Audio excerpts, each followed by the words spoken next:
तो चलिए अब सीधे हम ग्राउंड पर चलते हैं और जानते हैं कि बहरहाल वहां पर क्या हाल है और इस वक्त किस तरह की वोटिंग हुई है। हमारे साथ पुनीत परिंजा और साथ ही शोएब भी जुड़ गए हैं। शोएब, किस तरह की आपको माहौल नजर आ रही है?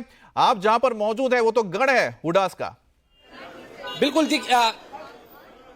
बिल्कुल देखिए, भूपेंद्र हुड्डा इस वक्त आपको तस्वीरों में नजर आ रहे होंगे। वो वोट डालने के लिए निकले हैं। इस वक्त उनके घर पर हम मौजूद हैं और वो सांगी गांव, यहां से तकरीबन आधे घंटे की दूरी पर गांव है जहां पर वोट है भूपेंद्र हुड्डा का। तो वोट डालने के निकले हैं। इससे पहले मीडिया से जो बातचीत उनकी हुई वो जरूर दम भरते आए कि जीत उनकी होगी। हालांकि बहुत ज्यादा बातचीत वो नहीं कर पाए अभी और उनकी तरफ से कहा गया कि वोट डालने के बाद वो मीडिया से बात करेंगे।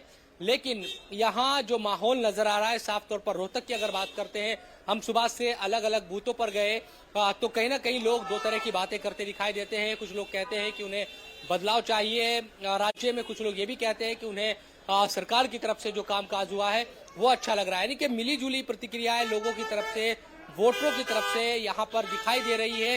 देखना यही होगा कि किस तरह की आगे चीजें रहती है। लेकिन ये बात सच है कि बीजेपी की तरफ से लगातार ये आरोप लगाए जाते रहे हैं कि कांग्रेस में एकजुटता नहीं है और कुमारी शैलजा भूपेंद्र हुड्डा के दरमियान जो इख्तलाफात या जो भी चीजें थी वो खुलकर सामने आई। और राजनीतिक तौर पर बीजेपी ने यहाँ तक कि खट्टर की तरफ से बयान आया था कि अगर कुमारी शैलजा बीजेपी में आना चाहती हैं तो वो आ जाए, उनका स्वागत है। यानी कि दलित वोटरों पर नजर थी। और आज भी जिस तरह से मुख्यमंत्री नायब सिंह सैनी की तरफ से बयान आया दलित वोटों को लेकर, तो कहीं ना कहीं बीजेपी कोशिश कर रही है किसी तरह से, आज चूंकि वोट डाले जा रहे हैं, कि दलित वोट छिटक जाए कांग्रेस से।